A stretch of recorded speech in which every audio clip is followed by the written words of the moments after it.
Bom dia, lindezas!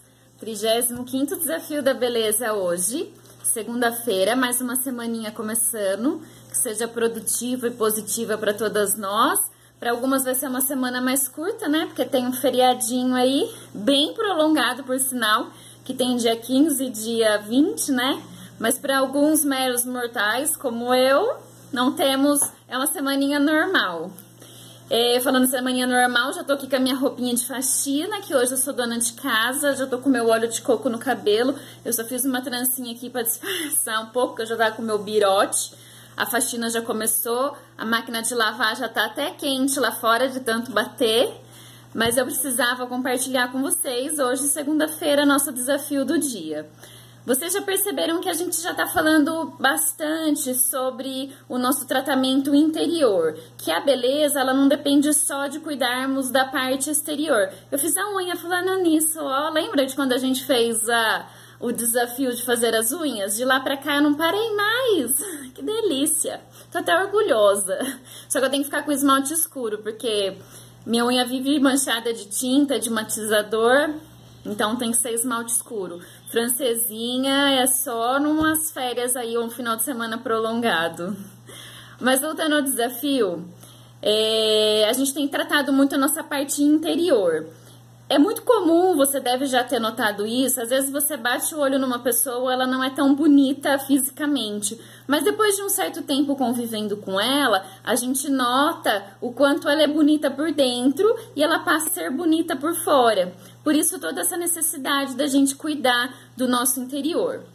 E eu vou falar mais uma vez hoje sobre a Bíblia, sobre lermos a Bíblia, sobre deixarmos a religiosidade de lado. Ler a Bíblia nem sempre é aquele ritualzinho de pegar 5 minutos e abrir num versículo, ler e acabou. Você pode até fazer essa questão de ler um versículo, só que você precisa meditar nela durante o dia todo. De preferência, leiam sempre de manhã. À noite a gente acaba ficando com um pouquinho de sono, um pouquinho de preguicinha, né? Então o ideal é que você leia de manhã e passe o dia todo meditando naquele versículo ou naquela passagem. Se você não tem o hábito de ler a Bíblia, 2 livros são muito bons para você ler, que é Provérbios. Até eu falei dele ontem no desafio do empreendedor, né? Não sei se você está acompanhando, mas todos os domingos eu posto um desafio semanal para a gente colocar em prática lições da Bíblia no nosso trabalho. E ontem falou mesmo sobre Eclesiásticos e Provérbios. E Provérbios é uma leitura muito boa da gente fazer, porque trabalha toda a área da nossa vida. Então, tente ler pelo menos um versículo, uma passagem, um trecho. Tente se programar para que isso aconteça de manhã, de preferência. Por coincidência também, nada programado, ontem eu falei sobre o The 5 Club, que são pessoas que acordam às 5 horas da manhã para fazer, normalmente são cinco áreas assim que acabam fazendo, que é atividade física, meditação, que inclui a oração, ler, escrever e silêncio, ficar em silêncio. Depois, se vocês quiserem, eu trago um pouquinho mais ou volte nas postagens anteriores para vocês darem uma lida. Não necessariamente precisa fazer parte de um clube, não que fazemos parte de um clube, nós fazemos parte de um grupo de pessoas que agem da mesma forma, que acorda sempre 1 hora antes, não precisa ser necessariamente às 5 horas, mas você precisa acordar 1 hora antes do seu horário normal, para que você faça algumas coisas que durante o dia você não consegue, mas que te faz bem. Eu não falei atividade física, mas a atividade física entra nesse grupo também, do The 5 Club. E ontem eu falei sobre Provérbios, que eu me senti até assim animada em ler pelo menos uma passagem de Provérbios por dia, e até convidei alguma de vocês para que a gente faça isso. Esse horário das 5 horas seria o ideal para que a gente lesse, porque depois você começa a meditar. Outra coisa que você pode ler é sobre Salmos, ou então livros femininos, né? Esther, ou então tem um exemplo aqui no livro que fala sobre a mulher de Ló. não cita o nome, não fala muito da mulher de Ló, mas fala aquela parte em que ela é transformada em sal, em que ela olha para trás, depois de ser orientada por um anjo. Eu vou até deixar depois os versículos para vocês lerem, mas depois de serem orientadas por um anjo, de que eles teriam que andar sem olhar para trás, a mulher de Ló olha para trás e ela é transformada numa estátua de sal.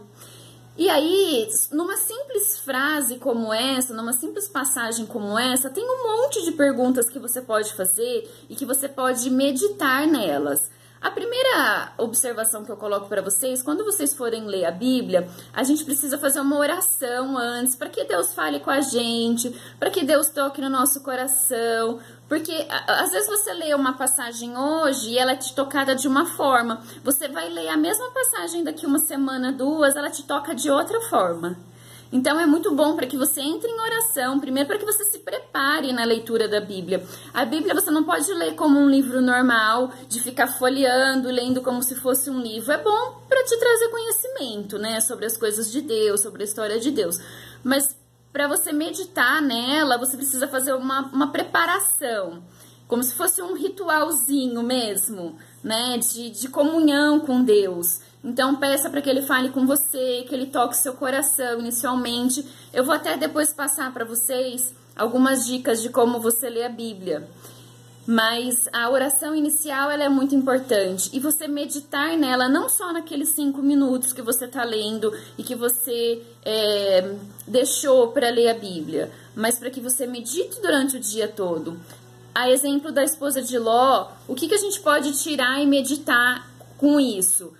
Se colocar no lugar, né, da pessoa que tá na passagem. Ela agiu por quê? Por impulso, por curiosidade, ou porque ela se arrependeu de ter saído correndo, ou ela quis ver o que estava acontecendo, ou ela foi realmente desobediente, ou ela quis testar Deus, né, e o anjo. Então são muitas perguntas que a gente coloca e que faz com que Deus responda às vezes no nosso coração aquilo que a gente está precisando ouvir. Então não é somente você conhecer as histórias antigas de Deus que a Bíblia foi deixada. A gente tem que transformar nos nossos dias atuais. Ele não foi deixado só para a gente conhecer um pouquinho do que aconteceu, como se fosse uma história mesmo, né? Eu vou compartilhar agora com vocês alguns tópicos para quem quer começar a ler a Bíblia. E o primeiro deles é realmente você começar com uma meditação, pedindo direção de Deus. Converse com Deus primeiro, como eu disse, e peça para que Ele toque o seu coração. E aí você vai escolher se você vai abrir a Bíblia em qualquer lugar, ou se você vai ler passagens como livros certos, ou se você vai começar de Gênesis a Apocalipse, cada dia um pedacinho. Aí fica a seu critério. Mas de qualquer forma, peça a orientação de Deus, ore antes para que Deus fale no seu coração. A outra coisa é se você não está habituada a ler, comece com um pouquinho por dia e vai aumentando isso, mas deixe um espaço grande para que você possa meditar mesmo. Terminou de ler, não acaba por aí. Continue meditando no decorrer do dia, faça perguntas, peça orientação de Deus. Se você encontrar palavras que você desconhece, tenha sempre um dicionário ou um Google do seu lado, para que você, mesmo que você tenha que interpretar nos dias atuais, tem algumas palavras que são difíceis, assim, da gente saber o significado. Principalmente algumas Bíblias, né? As de leitura mais antiga, elas têm umas palavras um pouco mais difíceis. As atuais, elas já foram transformadas na nossa linguagem mesmo. Mas tem algumas que não tem uma leitura tão fácil, então fica aí com um livrinho do lado, um dicionário do lado. Outra coisa, eu uso muito isso em qualquer tipo de leitura. Eu não posso emprestar livro de ninguém, e quem pega meus livros sabe que os meus livros são todos grifados. Eu não sei se vocês vão conseguir ver aqui, ó. Todos os meus livros são grifados. A minha Bíblia, ela é grifada, ela é rabiscada, ela é escrita. Então, não precisa ficar com tanto cuidadinho, assim, com a Bíblia, né? Você pode riscar, você pode sublinhar o que mais te tocou. Às vezes eu coloco datas. Às vezes eu leio alguma coisa, eu coloco a data ali daquilo que me tocou e eu consigo saber depois o que foi que aconteceu, ou até escrevo do lado o que foi que aconteceu naquele dia. Outra coisa aqui é você ter um caderninho próprio para isso, né? É você ter um caderno que você escreva o versículo que mais te tocou, coloca observações assim no decorrer do dia. Depois é gostoso de você pegar e ficar folheando aquilo futuramente, é como se fosse um diário mesmo. E no decorrer do dia ou naquele momento que você tá lendo, você faça perguntas para si mesmo, pergunta para Deus. Coloque-se no lugar da pessoa que tá na história, tipo, coloque-se no lugar da esposa de Ló, e aí você vai conseguir entender melhor a história, você vai entrar um pouco mais na história, você vai memorizar um pouco mais a história, porque são tantos nomes, são tantos acontecimentos, né, que a gente precisa guardar. Eu assisti a série, né, de Moisés, no Netflix, são 176 capítulos. Isso me ajudou muito a conhecer a história de Moisés, e não só a história de Moisés, mas como viviam os hebreus, né? A questão do Egito, quem foi quem, mesmo que tenha muita coisa ali que não é verdade, que eles tiveram que inventar um pouco porque virou uma novela, mas você passa a entender um pouco melhor. Tem um filme de Esther também que você pode assistir, tem Rei Davi, tem José do Egito. Então são coisas que te ajudam a entender melhor a Bíblia e conhecer um pouco mais das pessoas. Mas eu falei isso por causa dos nomes, porque as pessoas da Bíblia têm uns nomes muito difíceis, né? Mas se você assistir, se você escrever, se você meditar, se você tentar entender mesmo, tudo fica mais fácil. No começo, ler a Bíblia é difícil, mas depois você vai entendendo melhor, como tudo que a gente vai estudando, né? No começo tudo é mais de inglês, no começo tudo é mais difícil, daqui a pouco tudo vai ficando mais fácil. E a Bíblia é a mesma coisa. Durante o dia é muito difícil que a gente consiga meditar na palavra.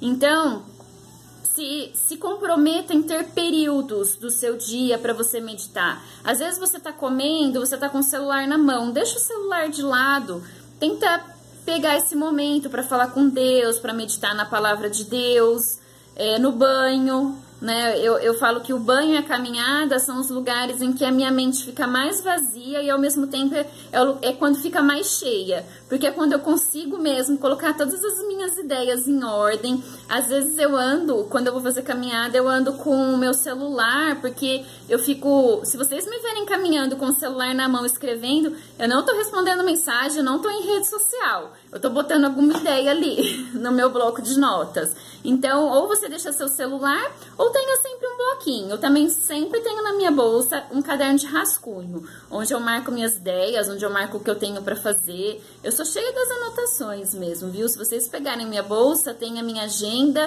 aí tem meu caderno de pedido, aí tem o meu caderno de ideias e o meu caderno de rascunho, ainda tem um bloquinho que eu sempre ando, e no meu celular ainda tem um aplicativo de anotações. Então, são muitas anotações. E preciso voltar para minha faxina, tô com vocês há 13 minutos já e o tempo passou e eu nem vi. Mas vocês viram como que é meditar na palavra, como que é ler a Bíblia? Não é só você pegar um livro e ler esporadicamente. A gente falou isso sobre a semana passada, né? Aquilo que você mais consome. Não adianta você ficar o dia inteiro na frente da televisão ou das redes sociais e 5 minutos com a Bíblia. A maioria daquilo que você se alimenta é aquilo que você é aquilo que você pensa. Então, tente ficar mais com Deus, pense mais em você, agregue mais conhecimento na sua vida. Realmente aqui a tarefa do dia, né, é você ter o seu caderninho, é você convidar a sua parceira de desafio para que vocês façam juntas, porque depois vocês colocam as ideias, né? Troquem as ideias aí, leiam a mesma passagem bíblica, combinem de estarem juntas. Eu vou tentar colocar em ordem, né, meu dia, eu vou colocar a leitura aí de Provérbios. São 31, se eu não me engano, são 31 versículos de Provérbios, então daria aí um por dia. tente você também fazer isso. Ou se você gosta mais de salmos, leia salmos, mas leia alguma coisa. Comece de alguma forma. Veja onde você se encaixa aí, mas não só leia. Medite, ore, converse com Deus. E o desafio externo da beleza de hoje, como a gente está falando muito de interior, é você se atentar à sua roupa de baixo. A gente não pode só se preocupar com a roupa de cima. A minha hoje tá ó, né? Porque dia de faxina é isso aí mesmo. É roupinha do Mickey hoje, ó. Mas a gente não pode se preocupar só com a roupa de cima. A gente tem que se preocupar com a roupa de baixo. Hoje nós vamos falar sobre o sutiã. O sutiã, se você escolher o sutiã certo, ele valoriza muito seu corpo, ele valoriza a sua postura, ele eleva a sua autoestima, né? Então, tente encontrar o sutiã certo. Não procure pelo mais barato, nem pelo mais simples, nem porque a amiga tá usando um, se seu corpo não é igual a dela. Se você tem muito seio, tem que ser aqueles sutiã mais largos, que tem mais sustentação. Se você tem costas mais largas, tente aquele que tem 3 fechinhos atrás, que ele é maior, porque aí acomoda bem aqui embaixo do braço. Veja se ele vem até aqui, ó, igual o meu top aqui. Ele tem que pegar essa gordurinha que a gente tem aqui do lado, tem que encaixar tudo, para que com a roupa de cima tudo esteja em ordem. Nós falamos sobre a cinta semana passada, então coloca tudo isso junto e misturado e eu tenho certeza que vocês vão ficar lindas, tanto por dentro como por fora. Chega de falatório agora, nos vemos na quarta-feira, no nosso 36º Desafio da Beleza. Nós vamos falar sobre doador, imite o doador. Se você quiser saber o que é tudo isso, então nos vemos na quarta-feira no nosso próximo Desafio da Beleza. Excelente semana para todas. Temos 2 dias, hein? Pra colocar tudo em ordem e tudinho, isso que eu falei em quase 17 minutos hoje. Eu adoro segunda-feira, vocês vão perceber que eu sou super empolgada de segunda.